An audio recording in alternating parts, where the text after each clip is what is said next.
Welcome to our channel. Today we how to improve your side hustle with GoDaddy step by step clearly. Start by defining your side hustle idea clearly. Identify your target audience and their needs. Visit GoDaddy's website to explore available services. Choose a domain name that reflects your brand and is easy to remember.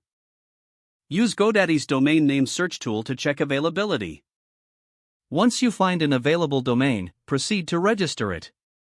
Select a hosting plan that fits your budget and expected traffic. Consider using GoDaddy's one-click WordPress installation for ease. Customize your website using templates that suit your business style. Add essential pages like home, about, services, and contact.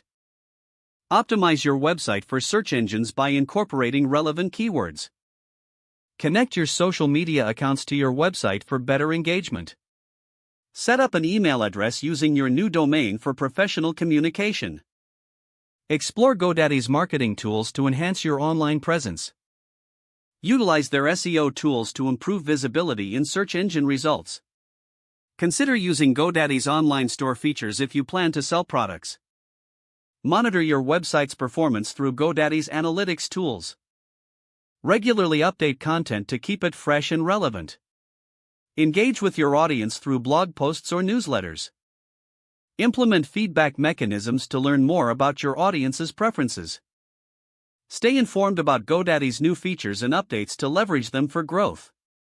If the page does not load, refresh the browser or try again in a private or incognito window.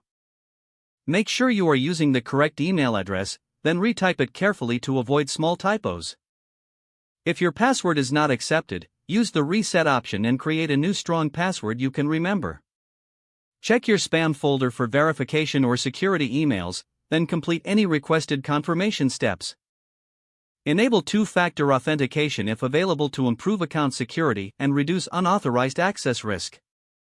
After signing in, review your profile details so your contact information and settings are accurate and current. If you see an error message, note it down and try again after restart. Don't forget to like this video and subscribe to our channel for more step-by-step tech guides.